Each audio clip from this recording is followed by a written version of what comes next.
નમસ્કાર દર્શક મિત્રો, શિનોર સમાચારમાં હું મેઘા અગ્રવાલ આપનું હાર્દિક સ્વાગત કરું છું। આપ જોઈ રહ્યા છો શિનોર સમાચાર। નજર કરીએ આજના મુખ્ય સમાચાર પર। અમરેલીની શેત્રુંજી નદીમાં કરોડો માછલીઓના મોત મામલે નાથાલાલ સુખડિયાએ આવેદનપત્ર પાઠવ્યું।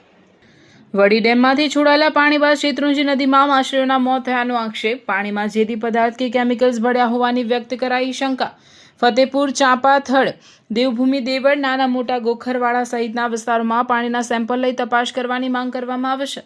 ગુજરાત પ્રદૂષણ નિયંત્રણ બોર્ડ દ્વારા તપાસ કરી જવાબદારો સામે કાર્યવાહી કરવાની કલેક્ટર દ્વારા ખાતરી આપવામાં આવી હતી। સાથે પ્રદૂષિત પાણીથી પ્રકૃતિ અને વન્યજીવોને ખતરો ઊભો કરનારા તત્વો સામે કાર્યવાહીની પણ માંગ કરવામાં આવી હતી।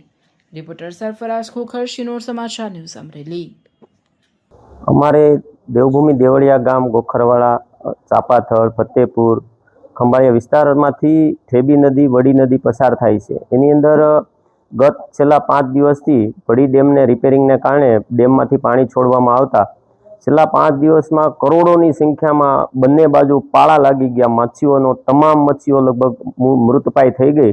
તો અમે આજરોજ જિલ્લા કલેક્ટરશ્રીને, માનનીય ધારાસભ્યશ્રી અને મંત્રી શ્રી કૌશિકભાઈ વેકરિયા અને સાંસદશ્રીને અમે લેખિતમાં રજૂઆત કરી કે ભાઈ આની અંદર કોઈ પણ પ્રદૂષણ કોઈના દ્વારા ઠાલવતું હોવાને કારણે, ઝેરી કેમિકલને કારણે આ પ્રાણી કુદરતી પ્રકૃતિનો નાશ થયો છે।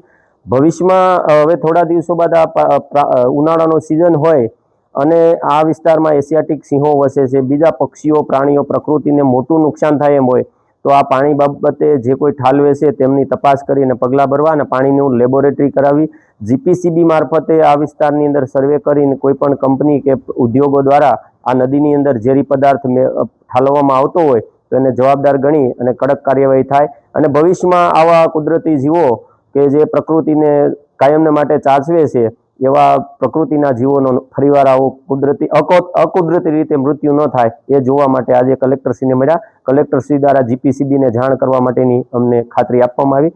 વિશ્વાસ રાખીએ અમે કે સરકારશ્રી ગંભીરતાથી આ બાબતને લઈ અને આની તપાસ કરે।